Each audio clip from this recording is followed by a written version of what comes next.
Good afternoon बच्चों। हम लोग कल डिस्कस कर रहे थे डिफरेंशियबिलिटी के बारे में। डिफरेंशियबिलिटी का लेक्चर शुरू हुआ था और डिफरेंशियबिलिटी को थोड़ा सा और समझ लेते हैं बेहतर से। उसके बाद हम लोग को डिफरेंशिएशन पढ़ना है। डिफरेंशियबिलिटी का डिफरेंशिएशन एकदम पूरे हर क्वेश्चंस को पढ़ना है और एप्लीकेशन ऑफ डेरिवेटिव ये भी ध्यान रखिएगा। जितना बड़ा कैलकुलस जितना बेहतर होगा उतना अच्छा फिजिक्स भी आपका बेहतर होता जाएगा। तो चलिए एक थ्योरम देख लेते हैं डिफरेंशियबिलिटी में। डिफरेंशियबिलिटी में एक थ्योरम पाया जाता है। देखिए लिखा गया है कि if fx is differentiable at every point of its domain then it must be continuous in that domain. ये बताया गया था कि अगर कोई फंक्शन, यदि कोई फंक्शन किसी पॉइंट पर डिफरेंशिएबल है तो 100% वो फंक्शन उस पॉइंट पर क्या होगा, कॉन्टिन्यूअस भी होगा। इसको डिराइव भी किया गया है। कैसे डिराइव किया गया देख लीजिए। लिमिट x अप्रोचिंग a, मान लें कि fx माइनस fa मैंने लिखा है। अब इसमें मैंने क्या किया, x माइनस a से डिवाइड कर दिया और x माइनस a से क्या किया, मल्टीप्लाई कर दिया। ये तो क्या हो गया, f डैश, ये क्या हो गया आपका f डैश a हो गया। और ये हो जाएगा लिमिट, इस पर ले लीजिए, limit x approaching a x minus a, f dash a। चूंकि पहले ही बताया जा चुका है कि ये फंक्शन डिफरेंशिएबल है। अगर डिफरेंशिएबल है तो f डैश a डिफाइन होगा। f डैश a की कोई वैल्यू मिलेगी, फाइनाइट वैल्यू मिलेगी, तो f डैश a की कोई फाइनाइट वैल्यू होगी और यहां x का मान रख देंगे a, तो a माइनस a क्या हो जाएगा, 0, दैट इज 0।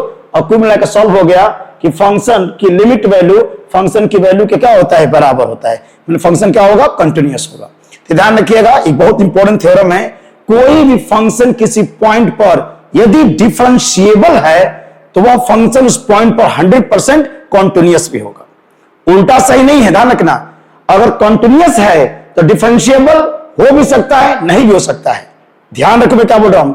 अगर कोई फंक्शन किसी पॉइंट पर डिफरेंशिएबल है तो 100% कॉन्टिन्यूअस होगा। लेकिन यदि कोई फंक्शन किसी पॉइंट पर कॉन्टिन्यूअस है तो डिफरेंशिएबल होना कोई जरूरी नहीं है। ओके, तो ध्यान रखिएगा, कोई भी फंक्शन किसी भी पॉइंट पर डिफरेंशिएबल होगा तो 100% कॉन्टिन्यूअस भी होगा। इसी बात को डिफाइन किया गया है। ओके, मोस्ट इंपोर्टेंट थ्योरम भी है ये, ध्यान रखिएगा थ्योरम को। और आगे अगर देखा जाए कुछ क्वेश्चंस अगर सॉल्व कर लें हम इस पर। जैसे क्वेश्चन दिया है कि आपका fx बराबर मॉडुलस x माइनस 1 को डिस्कस करना है डिफरेंशियबिलिटी। इसकी डिफरेंशियबिलिटी के बारे में थोड़ा सा हम लोग डिस्कस करना चाहते हैं। तो देखिए सबसे बढ़िया है ना, कि सबसे अच्छा है कि ग्राफ पॉसिबल है तो ग्राफ तुरंत खींच लीजिए इसका। तो इसका ग्राफ मेरे हिसाब से आप लोग खींच सकते हैं। y बराबर x माइनस 1 का ग्राफ तो लगभग सारे बच्चे खींच सकते हैं।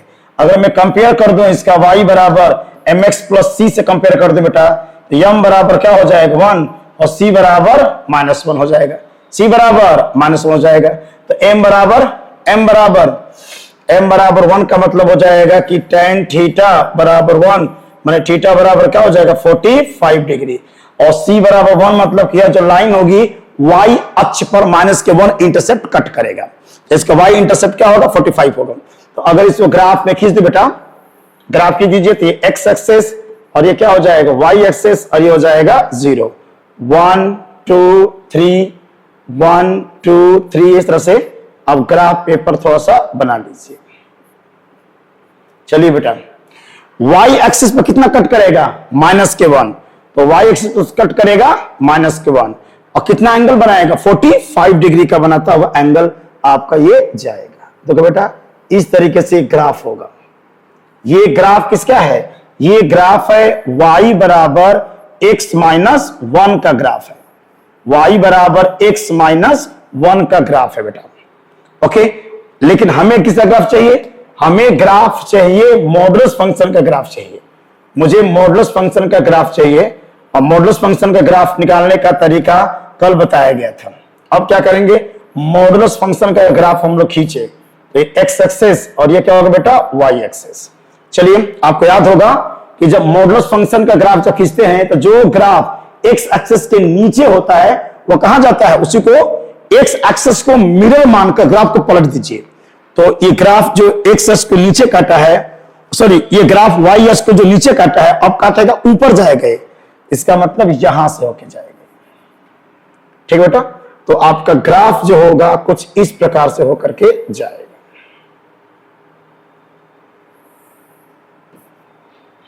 ये हम लोग का ग्राफ जाएगा। इसका कोऑर्डिनेट क्या होगा बेटा? 1 और 0, और ये क्या होगा? 0 और 0 का हो जाएगा। ठीक है बेटा? ओके, चलिए अब क्या करिए, ये वाला एंगल तो हमको पता है, ये वाला एंगल कितना है? 45 डिग्री का एंगल है, और ये वाला एंगल भी कितना है? यह भी आपका 45 डिग्री का है। अब ये काम करो बेटा, आप इसको थोड़ा सा निकालिए। x बराबर 1 पर चेक करते हैं। x बराबर 1 पर आप जानते हो कि ग्राफ देख कर बता सकते हैं कि फंक्शन हमारा x बराबर 1 पर डिफरेंशिएबल नहीं होगा, क्योंकि अगर कोई भी ग्राफ किसी पॉइंट पर शार्प टर्न ले रहा है तो वहां पर ग्राफ डिफरेंशिएबल नहीं होगा। तो x बराबर 1 पर ग्राफ डिफरेंशिएबल नहीं होगा। तो x बराबर 1 पर यह ग्राफ डिफरेंशिएबल नहीं होगा, क्योंकि अगर राइट से अप्रोच करेंगे, इसको राइट हैंड डिफरेंशिएबिलिटी निकालेंगे, तो राइट हैंड डिफरेंशिएबिलिटी इसका हो जाएगा tan के 45 अंश, दैट इज +1। और अगर हमें लेफ्ट हैंड डिफरेंशिएबिलिटी अगर चेक करेंगे, इस पॉइंट पर अगर अप्रोच करेंगे इधर से लेफ्ट हैंड डिफरेंशिएबिलिटी के लिए, तो इसका एंगल पूरा यहां से लेकर यहां तक कितना हो जाएगा? 135 डिग्री हो जाएगा, यानी कि tan के 135 अंश की वैल्यू क्या होगा? -1। तो लेफ्ट हैंड डिफरेंशिएबल वैल्यू बराबर नहीं है राइट हैंड डिफरेंशिएबल के, इसलिए कहा जाएगा, ध्यान रखिएगा, fx बराबर मॉड ऑफ x - 1 जो फंक्शन है वह x बराबर 1 पर डिफरेंशिएबल नहीं है। x बराबर 1 पर डिफरेंशिएबल नहीं होगा। अच्छा क्वेश्चन है, जो दूसरे क्वेश्चन को देखो बेटा। दूसरा क्वेश्चन कह रहा है कि fx बराबर greatest integer function x, fx बराबर greatest integer function of x को चेक करना है। उसके बारे में थोड़ा सा डिस्कस करना है कि क्या है वो, क्या है। अगर देख लिया जाए क्वेश्चंस को, इस क्वेश्चंस को देखिए ध्यान से।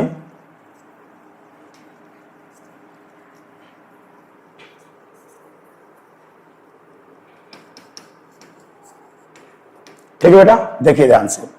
तो अगर मैं डिफरेंशिएबिलिटी को चेक करूं, बहुत अच्छा क्वेश्चन है एक, fx बराबर ग्रेटेस्ट इंटीजर x, fx बराबर ग्रेटेस्ट इंटीजर x माने यह x का महत्तम पूर्णांक फलन है। तो GIF है, GIF ग्रेटेस्ट इंटीजर फंक्शन। अब मुझे लगता है कि सारे बच्चे ग्रेटेस्ट इंटीजर फंक्शन को जानते हैं। मैं ग्राफ भी खींचा था आपको जब पढ़ा था, कंटिन्यूटी पढ़ा रहे थे, इससे ग्राफ खींचा गया था। और एक जानकारी आपको दे दें कि जो ग्रेटेस्ट इंटीजर फंक्शन होता है, ग्रेटेस्ट जो इंटीजर फंक्शन होता है 2, 3, 4, 0, 1, 2 और 3, जो ग्रेटेस्ट इंटीजर जो फंक्शन होते हैं वो याद होगा कि इंटीजर पर, इंटीजर वैल्यू पर वो क्या होते हैं बेटा? इंटीजर वैल्यू पर वो डिसकंटिन्यूअस होते हैं। रिपीट अगेन, मैं क्या बोल रहा हूं, इसके बाद डीपली जानते होंगे। ग्रेटेस्ट इंटीजर फंक्शन इंटीजर पर डिसकंटिन्यूअस होता है, यानी जो ये जो फंक्शन होगा यह आपका x बराबर 0 पर, x बराबर 1 पर, x बराबर 2 पर, x बराबर 3 पर, x बराबर 4 पर, x बराबर -1 पर, x बराबर -2 पर, यह क्या होता है? डिसकंटिन्यूअस होता है। हमको पता है कि यदि कोई भी फंक्शन किसी भी पॉइंट पर असतत है, कोई भी फंक्शन किसी भी पॉइंट पर डिसकंटिन्यूअस है, तो वह फंक्शन उस पॉइंट पर डिफरेंशिएबल नहीं होगा।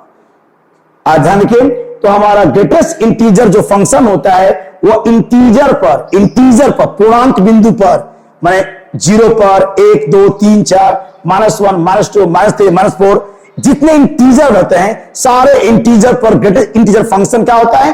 असतत होता है, यानी कि डिसकंटिन्यूअस होता है।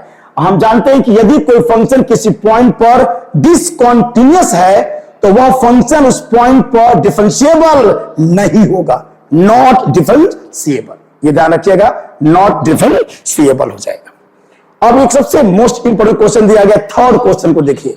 बहुत अच्छा क्वेश्चन दिया गया, थर्ड क्वेश्चन नंबर 3 को देखिए। तो ग्रेटेस्ट इंटीजर जो फंक्शन होता है वह इंटीजर पर डिसकंटिन्यूअस होगा और इंटीजर पर नॉट डिफरेंशिएबल भी होता है, नॉट डिफरेंशिएबल भी होगा। ओके बेटा, चलिए नेक्स्ट देख लेते हैं।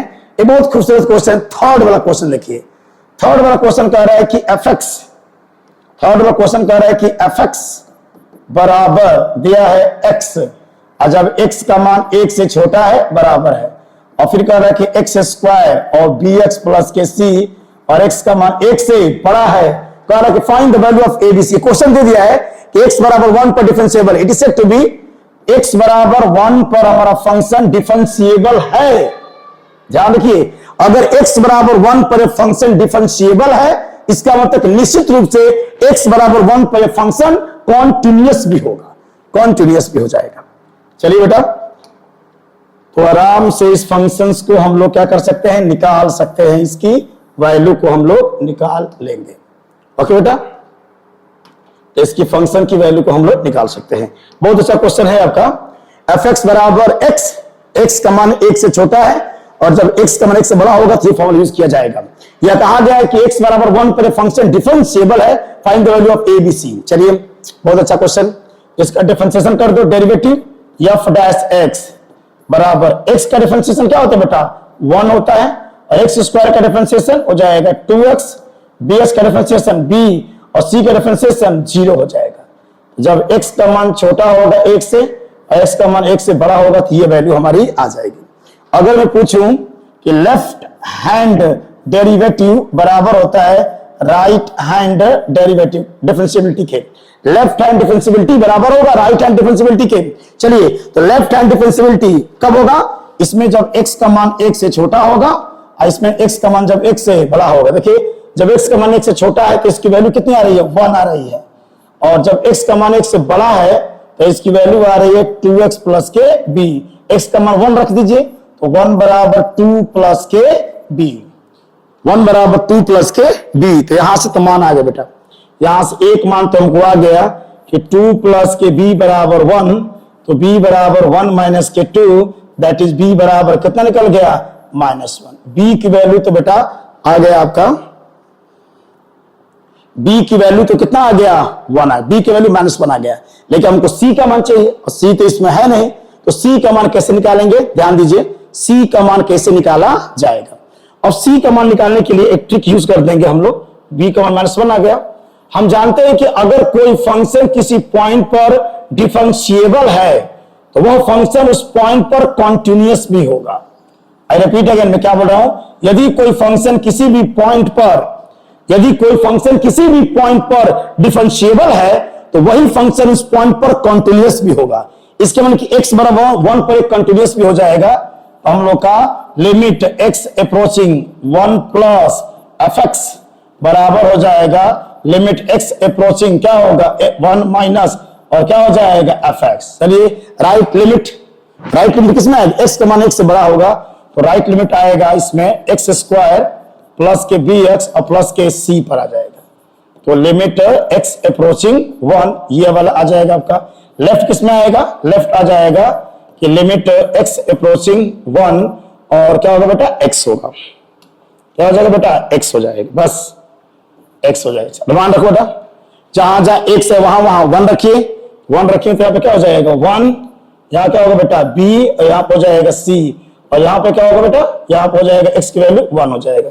इसका मतलब कि b प्लस c बराबर क्या हो गया 0, b का मान निकाले थे ना -1, तो -1 प्लस c बराबर 0, तो c बराबर 1 आ गया। तो इसकी वैल्यू आ गया c बराबर 1 और b बराबर -1। चलिए बेटा आगे देख लेते हैं, कुछ थ्योरम देख लीजिए, बहुत इंपॉर्टेंट थ्योरम है। थ्योरम जो याद कर लीजिएगा, थ्योरम क्या है, देखिए थ्योरम कह रहा है कि यदि कोई फंक्शन एफ एक्स डिफरेंशिएबल है किसी पॉइंट पर और जीएक्स भी उसी पॉइंट पर क्या है, डिफरेंशिएबल है, दो अलग अलग फंक्शन डिफरेंशिएबल है ना, तो अगर एफ एक्स डिफरेंशिएबल है और जीएक्स भी डिफरेंशिएबल है तो देखिए दोनों फंक्शन का सम, दोनों का डिफरेंस, दोनों का प्रोडक्ट और दोनों का डिवाइड क्या होंगे, ऑलवेज आपका डिफरेंशिएबल होंगे। माने अगर एफ एक्स डिफरेंशिएबल है और जीएक्स भी डिफरेंशिएबल है, दो फंक्शन अगर डिफरेंशिएबल है तो उनका सम, उनका डिफरेंस, उनका प्रोडक्ट, उनका क्वेश्चन फॉर्म, ये सारे के सारे क्या होंगे, डिफरेंशिएबल हो जाएंगे। इज इट क्लियर, ये ध्यान रखिएगा। और देख लेते हैं जैसे और क्वेश्चंस, अगर थ्योरम देखा जाए, एक आधा और थ्योरम देख लीजिए, ये थ्योरम बहुत जरूरी है, this is the most important theorem. देखिए क्या लिखा गया, सेकंड कंडीशन, अगर एफ एक्स डिफरेंशिएबल है और जी एक्स नॉट डिफरेंशिएबल है, माने एक फंक्शन डिफरेंशिएबल और दूसरा फंक्शन डिफरेंशिएबल नहीं है। तो अगर एक फंक्शन डिफरेंशिएबल है दूसरा डिफरेंशिएबल नहीं है तो उनका सम और डिफरेंस, उन दोनों फंक्शनों को जोड़ देने पर या दोनों को घटा देने पर जो फंक्शन मिलेगा वो 100% नॉट डिफरेंशिएबल होगा। लेकिन उनका प्रोडक्ट, अगर एक फंक्शन डिफरेंशिएबल है और दूसरा डिफरेंशिएबल नहीं है तो उनका प्रोडक्ट फॉर्म या क्वोशिएंट फॉर्म को के बारे में कुछ नहीं कहा जा सकता है। उनका प्रोडक्ट और उनका जो क्वोशिएंट फॉर्म है मे और मे नॉट बी डिफरेंशिएबल, यानी डिफरेंशिएबल हो भी सकते हैं और डिफरेंशिएबल नहीं भी हो सकते हैं।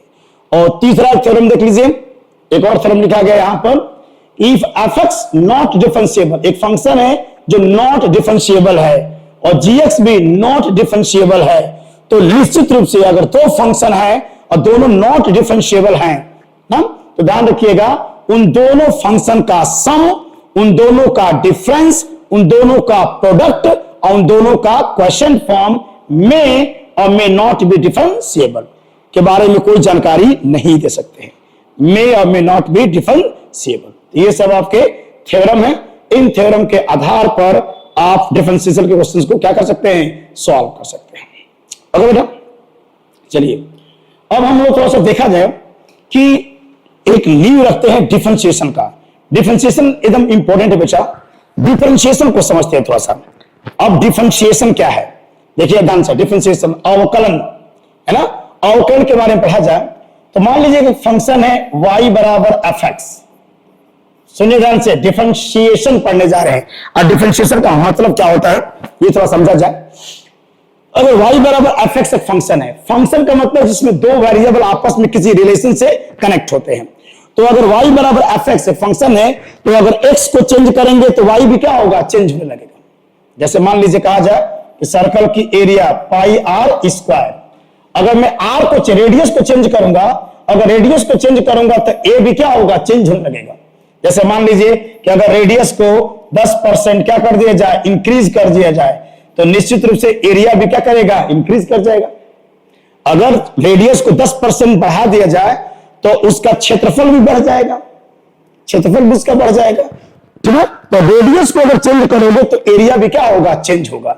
तो जैसे अगर रेडियस को 10% इंक्रीज कर दिए तो उसका एरिया जो होगा वह 21% क्या करेगा, इंक्रीज कर जाएगा। तो फंक्शन का मतलब ये हो गया, फंक्शन का मतलब ये हो जाएगा बेटा कि यदि किसी भी y बराबर fx एक फंक्शन है और y बराबर fx एक फंक्शन है, तो अगर x को चेंज करेंगे तो y भी क्या होगा, चेंज होगा। तो मान लेते हैं हमने इसमें चेंजिंग कर, थोड़ा सा चेंजिंग किया, एकदम थोड़ा सा, मैंने f को मैं चेंज किया x प्लस के डेल्टा x। मैंने मान लिया लेट, पहले बता दिया है कि डेल्टा x एकदम 0 के आसपास है, यानी हमने किसी फंक्शन में दो वेरिएबल होते हैं, एक डिपेंडेंट और एक होता है इंडिपेंडेंट। तो हमने किसी फंक्शन के इंडिपेंडेंट को हमने थोड़ा सा चेंज कर दिया, x प्लस डेल्टा, एकदम माइन्यूटली चेंजिंग किया है, तो आपके y में ही परिवर्तन हो जाएगा। अब ये हो जाएगा y प्लस के डेल्टा y हो जाएगा, और ये हो गया बेटा हम लोग का इक्वेशन फर्स्ट, और ये हो गया इक्वेशन हम लोग का सेकंड। जरा इक्वेशन सेकंड में से फर्स्ट को क्या करिए, माइनस करिए, तो हो जाएगा डेल्टा y और ये हो जाएगा f x प्लस के डेल्टा x और माइनस के क्या हो जाएगा बेटा, x हो जाएगा, fx हो जाएगा। दोनों तरफ भाग करो डेल्टा x से, तो डेल्टा y और y डेल्टा x, इधर हो जाएगा f x plus delta x और माइनस के क्या होगा बेटा, fx, और नीचे हो जाएगा डेल्टा के x। मान लीजिए कि जो x में चेंजिंग है बहुत सूक्ष्म किया गया है, यानी कि लिमिट डेल्टा x अप्रोचिंग 0, और ये हो जाएगा delta y by delta x, और इधर भी हो जाएगा कि लिमिट डेल्टा x अप्रोचिंग 0, और ये हो जाएगा f x plus delta x और माइनस के fx, और नीचे होगा बेटा डेल्टा के x। और ये वाला जो लिखे हैं वैल्यू, दिस इज, ये वाला जो लिखा गया है, यानी कि लिमिट डेल्टा x अप्रोचिंग 0 और delta y by delta x को कहा जाता है dy बाई dx। यानी यदि किसी भी फंक्शन के एक वेरिएबल में अगर बिल्कुल थोड़ा सा चेंजिंग करेंगे तो उसके रेस्पेक्ट में, उसके सापेक्ष, उसके रेस्पेक्ट में दूसरे वेरिएबल में जो चेंजिंग हो रही है, इसको नापना क्या कहलाता है? डिफरेंशिएशन कहलाता है। देख लीजिए, अगर डेल्टा एक्स अप्रोचिंग 0, यदि किसी भी फंक्शन के एक वेरिएबल में बहुत सूक्ष्म परिवर्तन किया जाए तो उसके रेस्पेक्ट में, उसके सापेक्ष उस फंक्शन के दूसरे वेरिएबल में जो परिवर्तन होगा, जो चेंजिंग होगी, इसी को मेजर करना क्या कहलाएगा? डिफरेंशिएशन कहलाएगा। डिफरेंशिएशन याद रखिएगा, limit delta x approaching 0, delta y by delta x को d y by d s कहते हैं। फिजिक्स में बहुत ज्यादा इस कंसेप्ट का यूज किया जाता है। ओके, अब आप डिफरेंशिएशन में कुछ फार्मूले पढ़े होंगे, जैसे आपको पढ़ाया गया होगा पहला फार्मूला कि डी बाई डी एस और एक्स के पावर एन का डिफरेंशिएशन करेंगे तो आएगा एन और एक्स के पावर एन माइनस 1। यह हम लोग का पहला फार्मूला होता है डिफरेंशिएशन का। जैसे अगर डी बाई डी एस और एक्स के पावर 6 को सॉल्व करें तो पावर पहले आएगा 6 और एक्स के पावर 6 माइनस 1, दैट इज क्या हो जाएगा? 6 और एक्स के पावर 5। पहले तो इसको पढ़ने का तरीका क्या है, इसका मीनिंग क्या है? D upon d s x के पावर 6 का मतलब है कि डेरिवेटिव ऑफ फंक्शन एक्स के power 6 with respect to x, x के सापेक्ष फंक्शन एक्स के पावर 6 का डेरिवेटिव करना। तो इसका डेरिवेटिव इसकी वैल्यू को कर रहे हैं। अब कुछ फार्मूले आएंगे और जितने फार्मूले डिफरेंशिएशन में आते हैं उन सारे फार्मूलों का थोड़ा सा डेरिवेशन आपको आना चाहिए। तो ये पहले फार्मूला में लिख देता हूं, उसके बाद उसका डेरिवेशन करके दिखा देता हूं। देखिए, जैसे मान लीजिए एक क्वेश्चन आ गया कि D by d s x के पावर एन, कहा जाए कि एन और एक्स के पावर एन माइनस 1, और कर दिया जाए कैसे, हाउ, तो कहे कि प्रूव इट, कहे कि इसको सिद्ध कीजिए, इसको सिद्ध करके दिखाइए। चलिए इसको प्रूव करके दिखा देंगे हम लोग। चलिए पहला फॉर्मूला, जैसे एग्जांपल देखो इस पर, D by d s x के पावर 4, इसका आंसर क्या हो जाएगा? 4 एक्स के पावर 3। और कुछ भी दे सकता है, डी बाई डी एस आपका एक्स के पावर कुछ भी दे सकता है, 1/2 भी दे सकता है। तो पावर पहले आएगा 1/2 पहले और एक्स के पावर 1/2 माइनस 1, यानी हो जाएगा 1/2 और एक्स के पावर बेटा माइनस के 1/2, यानी ये हो जाएगा 1/2 और रूट के क्या हो जाएगा? एक्स हो जाएगा। ठीक है, तीसरा देख लीजिए, माइनस के लिए भी वैलिड है। अगर डी बाई डी एस और एक्स के पावर माइनस के 8 है, इसको सॉल्व करेंगे तो माइनस के 8 पहले और एक्स के पावर माइनस 8 माइनस 1, यानी कि माइनस के 8 और एक्स के पावर माइनस क्या हो जाएगा? 9 हो जाएगा। ये पहला फार्मूला है, अभी प्रूफ करूंगा इसको सिद्ध करूंगा। एक्स के पावर एन का डेरिवेटिव, मैं डिफरेंशिएशन में आने वाले सारे फार्मूलों का डेरिवेशन भी आपको आना चाहिए, चलिए एक पहला फार्मूला डेरिवेटिव का, पहले फार्मूला में लिख देता हूं, एकदम बेसिक चीज है, ये सबको पढ़ना है, सभी विद्यार्थियों को मैथमेटिक्स में ये आना चाहिए। चलिए तो पहले मैं फार्मूला लिख देता हूं। पहला फार्मूला है D by d s x के पावर एन को सॉल्व करेंगे तो एन एक्स के पावर एन माइनस 1। दूसरा फार्मूला है कि डी बाई डी एक्स, अगर कोई कांस्टेंट है और एक्स के पावर एन है तो कांस्टेंट को बाहर निकालिए, ये हो जाएगा d by d s x के पावर एन हो जाएगा। ठीक है बेटा। और तीसरा फॉर्मूला देखिए, तीसरा होता है डी बाई डी एक्स और सी इक्वल्स के 0। किसी भी कांस्टेंट का डेरिवेटिव 0 होगा, केवल कांस्टेंट है, फंक्शन उसके साथ नहीं है, कोई भी कांस्टेंट, तो किसी भी कांस्टेंट में अगर चेंजिंग करोगे तो आउटपुट रिजल्ट हमको 0 मिलेगा। तो किसी भी कांस्टेंट का डेरिवेटिव 0 होता है। और चौथा देख लीजिए, डी बाई डी एक्स ई की पावर एक्स का डेरिवेटिव ई की पावर एक्स होगा। पांचवा देखिए, डी बाई डी एक्स, अगर ए की पावर एक्स का डिफरेंशिएशन ए की पावर एक्स, और ये हो जाएगा बेटा लॉग ए बेस ई, माने ए की पावर एक्स का डेरिवेटिव इतना हो जाएगा। ई और ए में अंतर है, ई माने एक्सपोनेंशियल, ई हमेशा ई रहेगा, लेकिन ए मतलब कोई भी constant, A stand for any constant. Okay, 5 हो गए। 5 के बाद और देख लेते हैं, छठवां देख लेते हैं। छठवां formula d by d x log x base e का डेरिवेटिव होता है बेटा 1/x। सातवां देखिए, डी बाई डी एक्स, अगर लॉग एक्स और बेस ए कर दे, ये हो जाएगा 1/x और लॉग ई बेस ए हो जाएगा। 8वां देखिए बेटा, D by d x sine x, sine x का डेरिवेटिव क्या होगा, कॉस एक्स। सबका डेरिवेशन बेटा, साइन एक्स का डेरिवेटिव क्या होगा, कॉस एक्स होगा। साइन एक्स का डिफरेंशिएशन क्या हो जाएगा, कॉस एक्स हो जाएगा। उसके बाद फॉर्मूला नंबर 9 देखिए, d by d x cos x, और कॉस एक्स का फॉर्मूला होता है माइनस के क्या हो जाएगा, साइन एक्स। 10वां देख लीजिए, d by d x tan x, tan x का डिफरेंशिएशन होता है sec square x, tan x का डेरिवेटिव क्या होगा, सेक स्क्वायर एक्स होगा। 10वां हो गया। 11 देखो बेटा, फॉर्मूला नंबर अगर 11 देखा जाए तो ये हो जाएगा d by d x cot x, और कॉट एक्स का फॉर्मूला होता है माइनस के कोसेक स्क्वायर एक्स। और उसके बाद 12वां देखिए, d by d x sec x, तो सेक एक्स का जो फॉर्मूला होता है वो होता है sec x into tan x, sec x into tan x. Sec x का formula sec x into tan x होता है।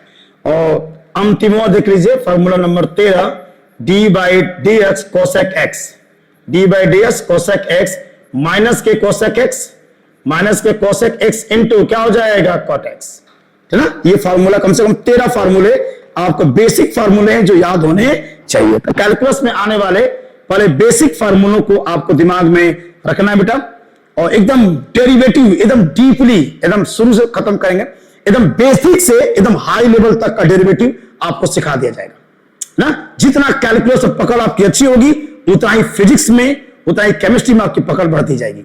इसलिए इसको ध्यान से समझना है, एक एक चीज को एकदम समझना है। हम एकदम क्लास 11 से उठा रहे हैं, ये क्लास 11 की फिजिक्स में क्लास 11 का मैथमेटिक्स शुरू किया हूं, और एकदम बेसिक चीज से इसको हम पढ़ने जा रहे हैं। इनमें थोड़ा सा अच्छा मैथमेटिक्स जानते हैं तो इसमें फार्मूलों का डेरिवेशन भी आपको आना चाहिए। मैं एक फार्मूले को डिराइव करके दिखा देता हूं कैसे सब ये फार्मूला डिराइव होते हैं। चलिए छोटा फार्मूला प्रूव करता हूं। जैसे मान ली कहा जाए कि D upon D x sine x, sine x का डिफरेंशिएशन क्या होता है बेटा, कॉस एक्स होता है। और कहा जाए कि प्रूव इट, क्या आ जाए, इसको सिद्ध कीजिए। किसी भी फार्मूले को डिफरेंशिएशन में आने वाले किसी फार्मूले को सिद्ध किया जा सकता है। तो इसको सिद्ध करने के लिए हमारे पास यह है कि अगर y बराबर एफ एक्स कोई फंक्शन है तो हमारे पास एक फार्मूला है कि d y by d x बराबर लिमिट h अप्रोचिंग 0, और ये हो जाएगा f x plus h minus के क्या हो जाएगा एफ एक्स, और बाई क्या हो जाएगा एच। इसी को d y by d x कहा जाता है। अभी प्रूफ किया इसको, d y by d x बराबर लिमिट h अप्रोचिंग 0। मैंने मान लेते हैं कि हमने x में जो चेंजिंग किया वो h का है, तो इसमें कुछ चेंजिंग होगा। तो d y by d x बराबर लिमिट h अप्रोचिंग 0 और f h plus x plus h minus के एफ एक्स बाई एच, जहां h अप्रोचिंग 0 कर रहा है। अब इस फॉर्मूले पर आपका आंसर आ जाएगा। तो चलिए हम प्रूफ करने जा रहे हैं, साइन एक्स का डेरिवेटिव निकालने जा रहे हैं। तो y बराबर हमारा फंक्शन क्या है बेटा, साइन एक्स है। फॉर्मूला क्या, देखो फॉर्मूला को लिख रहा हूं, फॉर्मूला है d y by d x बराबर लिमिट h अप्रोचिंग 0 और फंक्शन में x plus h minus same to same function, और बाई क्या होगा बेटा, h हो जाएगा। अब इसको मैं सॉल्व करूंगा अगर तो हो जाएगा लिमिट h अप्रोचिंग 0 और फंक्शन में जहां x होगा वहां x प्लस h रखिएगा। तो फंक्शन में जहां x है मैं वहां पर रखूंगा x प्लस के h minus same to same function मैंने कि साइन x, और नीचे क्या होगा बेटा, h हो जाएगा। अब इसको सॉल्व करेंगे तो एक फार्मूला आप जानते होंगे छोटे क्लासों में, साइन सी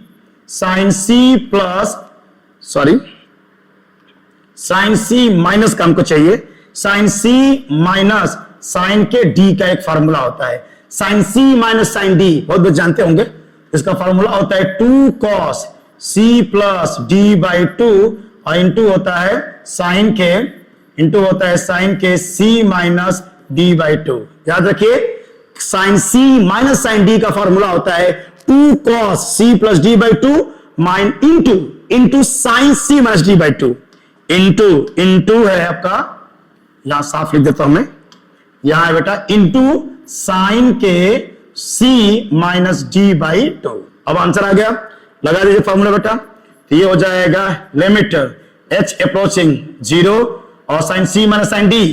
तो देखिए दोनों को जोड़कर 2 से भाग किया गया है तो हो जाएगा 2, दोनों को जोड़िए cos, दोनों को जोड़ दो बेटा, हो जाएगा 2x प्लस एच और बाई 2, और नीचे हो जाएगा साइन के आपका h बाई 2, और नीचे कितना है बेटा, नीचे आपका h है। फिर एक और फार्मूला आप पढ़े होंगे, एक फार्मूला पढ़ा जाएगा कि लिमिट थीटा अप्रोचिंग 0 और साइन थीटा बाई थीटा बराबर क्या होता है, 1 होता है। ये बहुत इंपॉर्टेंट है आपका, साइन थीटा बाई थीटा बराबर 1 होता है। तो यहां देखो बेटा, यानी दोनों बराबर से, अगर यहां भी थीटा यहां भी थीटा तो वैल्यू 1 होगा। यहां क्या है h बाई 2 और यहां पर क्या है h है। तो क्या हम करता हूं, 2 से इसमें भाग कर दूं ताकि h बाई 2 और 2 से क्या करूंगा, मल्टीप्लाई कर दूंगा, ताकि मान लो कोई फर्क न पड़े, मान लो कोई फर्क न पड़े। अब देखिए साइन थीटा बाई थीटा का मान क्या हो जाएगा, 1 हो जाएगा, तो इसका मान 1 हो जाएगा, और ये हो जाएगा लिमिट h अप्रोचिंग 0, ये 2 से 2 कैंसिल, और आपका हो जाएगा cos 2x plus h by 2, और मान रख दीजिए, यहां पर आंसर आ जाएगा cos x। कितना हो जाएगा, cos x।